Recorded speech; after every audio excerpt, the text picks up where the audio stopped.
Leonardo da Vinci. This is a Renaissance Florentine name. The name Da Vinci is an indicator of birthplace, not a family name. This person is properly referred to by the given name Leonardo.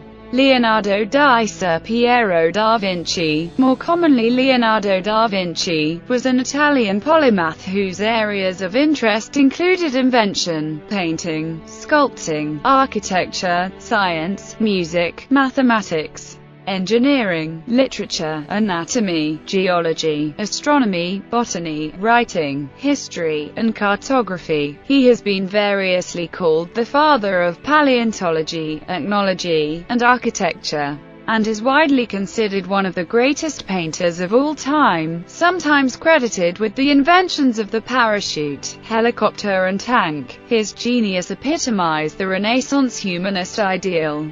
Many historians and scholars regard Leonardo as the prime exemplar of the Renaissance man, an individual of unquenchable curiosity and feverishly inventive imagination, according to art historian Helen Gardner. The scope and depth of his interests were without precedent in recorded history, and his mind and personality seemed to us superhuman, while the man himself mysterious and remote.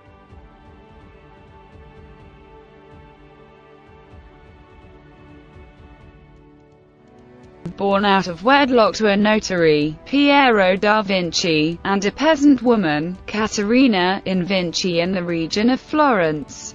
Leonardo was educated in the studio of the renowned Florentine painter Andrea del Verrocchio. Much of his earlier working life was spent in the service of Ludovico il Moro in Milan. He later worked in Rome, Bologna and Venice, and he spent his last years in France at the home awarded to him by Francis. Leonardo was, and is, renowned primarily as a painter. Among his works, the Mona Lisa is the most famous and most parodied portrait, and the Last Supper the most reproduced religious painting of all time, with their fame approached only by Michelangelo's The Creation of Adam.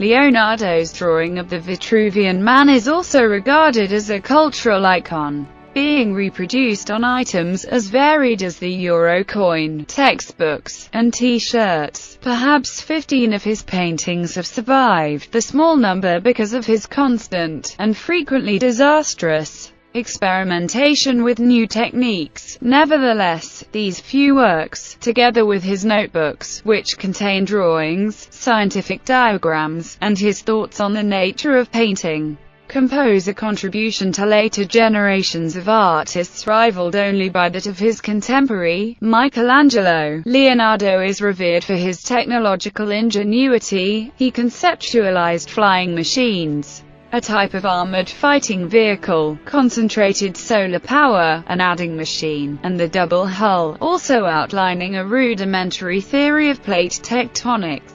He made substantial discoveries in anatomy, civil engineering, optics, and hydrodynamics. Leonardo is widely recognized as one of the most diversely talented individuals ever to have lived.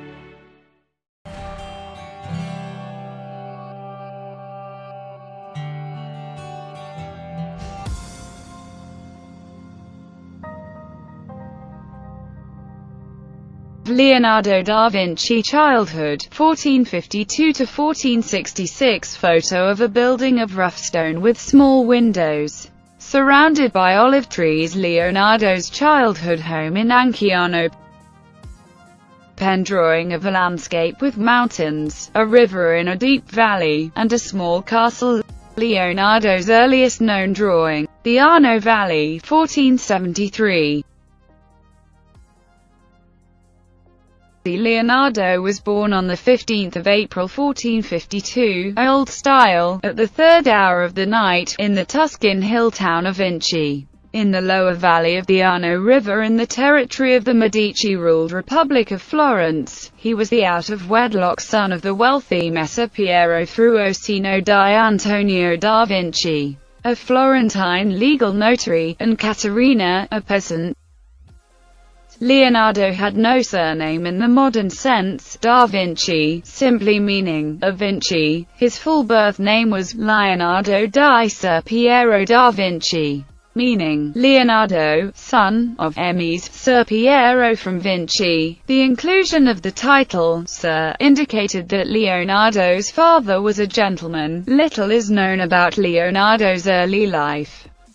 He spent his first 5 years in the hamlet of Vanciano in the home of his mother. Then from 1457 he lived in the household of his father, grandparents and uncle, Francesco. In the small town of Vinci, his father had married a 16-year-old girl named Albira, who loved Leonardo but died young. When Leonardo was 16, his father married again, to 20-year-old Francesca Lanfredini. It was not until his third and fourth marriages that Ser Piero produced legitimate heirs. Leonardo received an informal education in Latin, geometry and mathematics.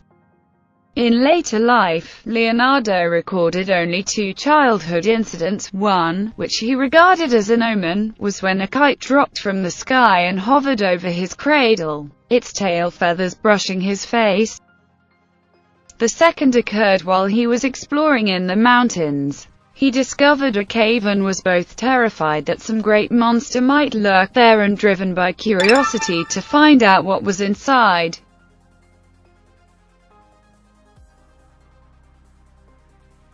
What most people know about Leonardo is that between 1476 to 1478 there is a gap in his life. What happened to him during this period and why did he vanish? Especially when it was precisely during this period when he was just beginning to come into prominence. How could someone like him go somewhere and that there be no written evidence? When considering all theories, what could explain such behavior? What could make a man like Leonardo vanish without a trace for a period of time?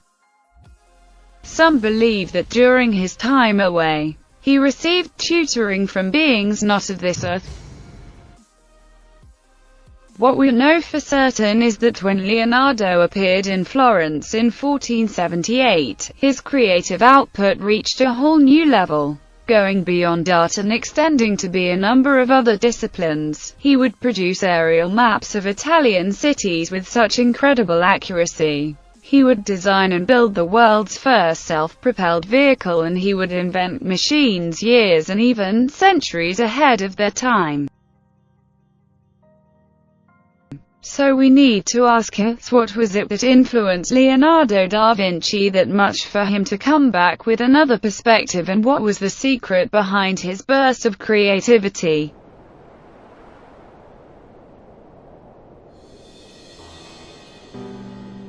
Leonardo's early life has been the subject of historical conjecture. Vasari, the 16th-century biographer of Renaissance painters, tells of how a local peasant made himself a round shield and requested that Ser Piero have it painted for him. Leonardo responded with a painting of a monster spitting fire, which was so terrifying that Ser Piero sold it to a Florentine art dealer, who sold it to the Duke of Milan. Meanwhile, having made a profit, Ser Piero bought a shield decorated with a heart pierced by an arrow, which he gave to the peasant.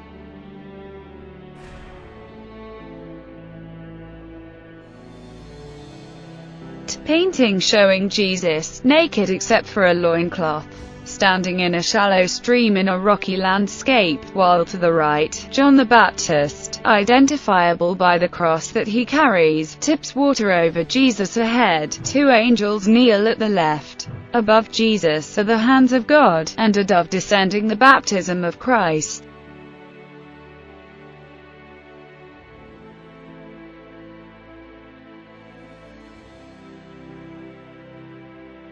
In 1466, at the age of 14, Leonardo was apprenticed to the artist Andrea di Cione, known as Verrocchio, whose workshop was one of the finest in Florence. He apprenticed as a garzone, studio boy, to Andrea del Verrocchio. the leading Florentine painter and sculptor of his day. Other famous painters apprenticed or associated with the workshop include Domenico Ghirlandaio, Perugino, Botticelli, and Lorenzo di Creda. Leonardo would have been exposed to both theoretical training and a vast range of technical skills including drafting, chemistry, metallurgy, metalworking, plaster casting, leatherworking, mechanics and carpentry, as well as the artistic skills of drawing, painting, sculpting and modeling. Much of the painted production of Verrocchio's workshop was done by his employees. According to Vasari, Leonardo collaborated with Verrocchio on his The Baptism of Christ, painting the young angel holding Jesus a robe in a manner that was so far superior to his master's that Verrocchio put down his brush and never painted again, on close examination. By 1472, at the age of 20, Leonardo qualified as a master in the Guild of St. Luke, the Guild of Artists and Doctors of Medicine, but even after his father set him up in his own workshop, his attachment to Verrocchio was such that he continued to collaborate with him. Leonardo's earliest known dated work is a drawing in pen and ink of the Arno Valley, drawn on the 5th of August 1473.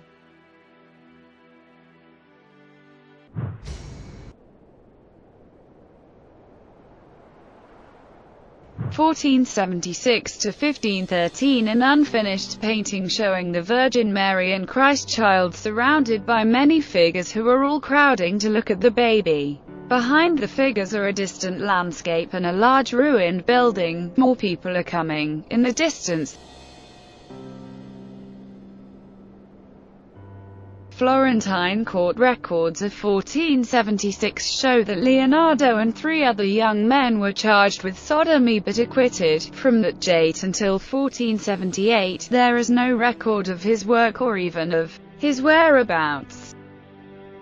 From the years of 1476 to 1478, there is a gap in his life. We don't really know where he was or what he was doing in those years. There are years in which he disappears from the historical account. There is a hiatus, and we don't know even what town he was living in, much less with whom he was working or what he was doing.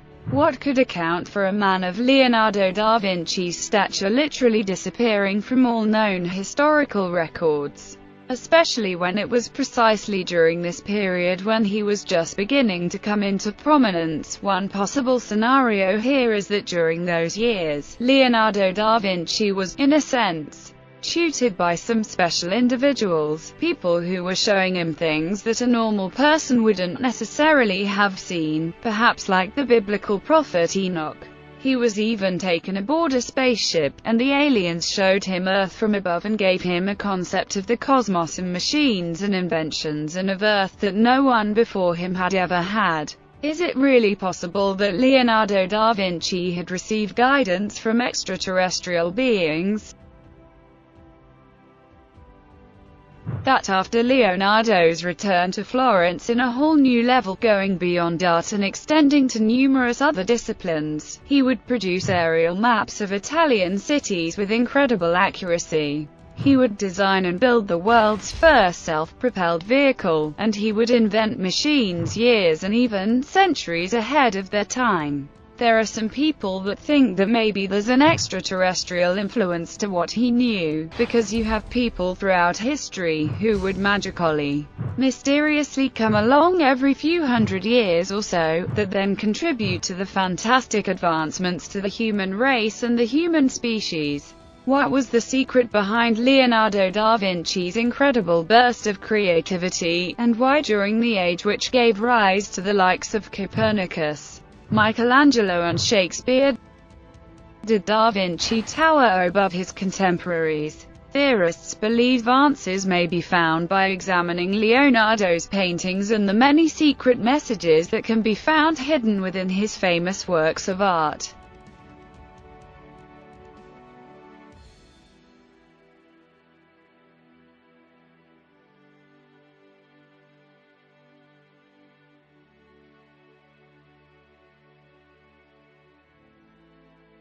Leonardo is quite well documented compared with most artists of the time. We've got thousands and thousands of pages of writing, which tell us a lot about what he's thinking about. But there's almost no personal record. Interestingly, Leonardo is quite a private figure in that respect. Found among Leonardo's papers were a few personal anecdotes, composed just after his 2-year disappearance between 1476 and 1478. In one account, the artist details his youthful adventure encountering a vast, mysterious cave. He describes being on the edge of this dark cave, and saying that he felt terrified by the darkness of the cave and what might be within it. On the other hand, he felt a certain desire to try to understand what was in there. Some have speculated that this incident occurred around the same time in his childhood as when he fashioned his famous shield with the head of the monstrous Medusa on it. So the question is, what exactly did Leonardo find in this cave? We can assume that this was a very significant event in his life, because it made a strong enough impression on him to write it down as one of the few autobiographical notes he ever made. Why did Leonardo da Vinci, a man who wrote almost nothing of his personal life, choose to write about this cave as one of the first entries in his journal, and why was his experience with the cave so important to him? Some theorists believe that several of the artist's paintings and drawings provide evidence that Da Vinci may have had an extraterrestrial encounter. One of the things that we see in the grotesque heads is a fairly marked departure from the natural appearance of the human body, the human face, even in its most extreme manifestation, visually. The works are so compelling, they're often slightly creepy, they've got this very strange presence to them. They are misshapen faces, elongated skulls, flattened faces, very eerie, troubling, monstrous images. Now this is an artist known for careful, realistic depiction of what he was looking at, which raises the question, what in the world was he looking at? Did he actually encounter creatures that looked like this? They're very, very strange. Are Leonardo's grotesque heads simply products of the artist's creative imagination? Or might they be evidence of Da Vinci's encounters with otherworldly beings?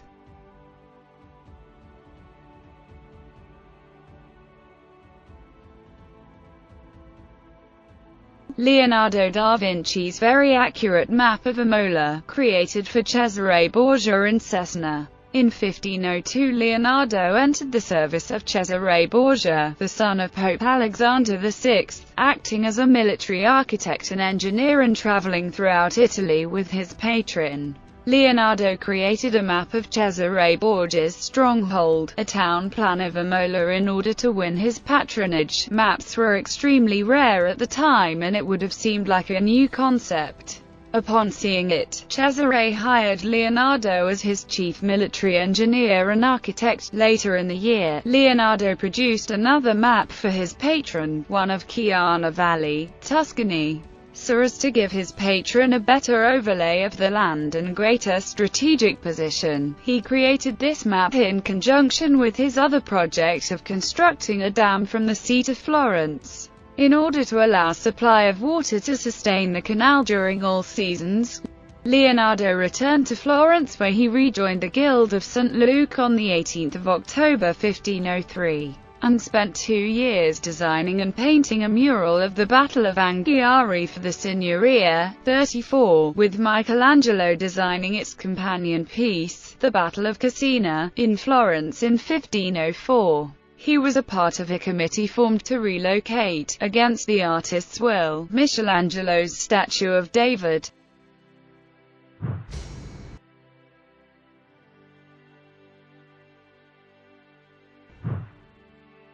Lorenzo Ghiberti's Gates of Paradise.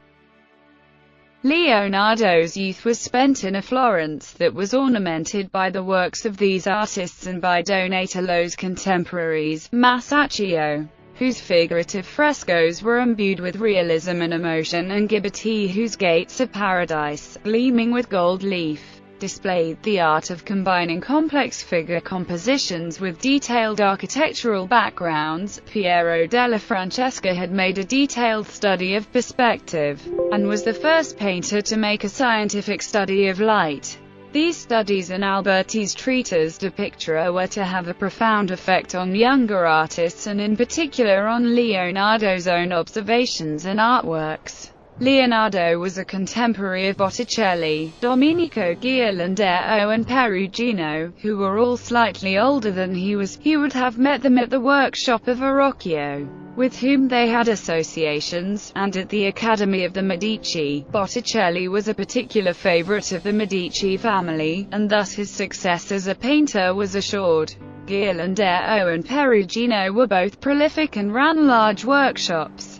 They competently delivered commissions to well-satisfied patrons who appreciated Ghirlandaio's ability to portray the wealthy citizens of Florence within large religious frescoes, and Perugino's ability to deliver a multitude of saints and angels of unfailing sweetness and innocence. Leonardo visited the home of the Medici, and through them came to know the older humanist philosophers, of whom Marsilio Ficino, proponent of Neoplatonism, Cristoforo Landino, writer of commentaries on classical writings, and John Argyropoulos, teacher of Greek and translator of Aristotle, were the foremost. Also associated with the Academy of the Medici was Leonardo's contemporary, the brilliant young poet and philosopher Pico della Mirandola. Leonardo later wrote in the margin of a journal, "The Medici made me and the Medici destroyed me," while it was through the action of Lorenzo that Leonardo received his employment at the court of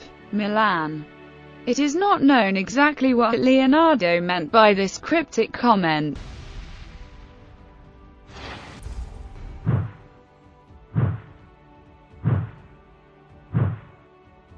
Annunciation, 1475 to 1480, is thought to be Leonardo's earliest complete work, despite the recent awareness and admiration of Leonardo as a scientist and inventor. For the better part of 400 years his fame rested on his achievements as a painter and on a handful of works, either authenticated or attributed to him, that have been regarded as among the masterpieces. Leonardo's early works begin with the Baptism of Christ, painted in conjunction with Verrocchio. Two other paintings appear to date from his time at the workshop, both of which are Annunciations. One is small, 59 cm, 23 in long, and 14 cm, 5.5 in the larger picture. However, Mary is not submissive. The girl, interrupted in her reading by this unexpected messenger, puts a finger in her Bible to mark the place and raises her hand in a formal gesture of greeting or surprise. This calm young woman appears to accept her role as the Mother of God, not with resignation but with confidence. In this painting the young Leonardo presents the humanist face of the Virgin Mary, recognizing humanity's role in God's incarnation. Paintings of the 1480s Virgin of the Rocks, National Gallery, London, demonstrates Leonardo's interest in nature. In the 1480s, Leonardo received two very important commissions and commenced another work which was also of groundbreaking importance in terms of composition. Two of the three were never finished, and the third took so long that it was subject to lengthy negotiations over completion and payment. One of these paintings is that of St. Jerome in the Wilderness. Bortolin associates this picture with a difficult period of Leonardo's life, as evidenced in his diary. "I thought I was learning to live. I was only learning to die." The daring display of figure composition, the landscape elements and personal drama also appear in the great unfinished masterpiece, The Adoration of the Magi, a commission from the monks of San Donato a Scopto. It is a complex composition, of about 250 by 250 centimeters. Leonardo did numerous drawings and preparatory studies, including a detailed one in linear perspective of the ruined classical architecture which makes part of the backdrop to the scene. But in 1482 Leonardo went off to Milan at the behest of Lorenzo de' Medici in order to win favor with Ludovico il Moro, and the painting was abandoned. The Last Supper, 1498, Convent of Star Maria del Grazie, Milan, Italy. Paintings of the 1490s. Leonardo's most famous painting of the 1490s is The Last Supper, painted for the refectory of the convent of Santa Maria delle Grazie in Milan. The painting represents the last meal shared by Jesus with his disciples before his capture and death. It shows specifically the moment when Jesus has just said, "One of you will betray me." Leonardo tells the story of the consternation that this statement caused to the 12 followers of Jesus. Paintings of the 16th century. Mona Lisa or La Gioconda, 1503–05–07, Louvre, Paris, France. Among the works created by Leonardo in the 16th century is the small portrait known as the Mona Lisa. In the present era it is arguably the most famous painting in the world. Its fame rests, in particular, on the elusive smile on the woman's face. Its mysterious quality brought about perhaps by the fact that the artist has subtly shadowed the corners of the mouth and eyes so that the exact nature of the smile cannot be determined. The shadowy quality for which the work is renowned came to be called sfumato, or Leonardo's smoke. Vasari, who was generally thought to have known the painting only by repute, said that the smile was so pleasing that it seemed divine rather than human, and those who saw it were amazed to find that it was as alive as the original.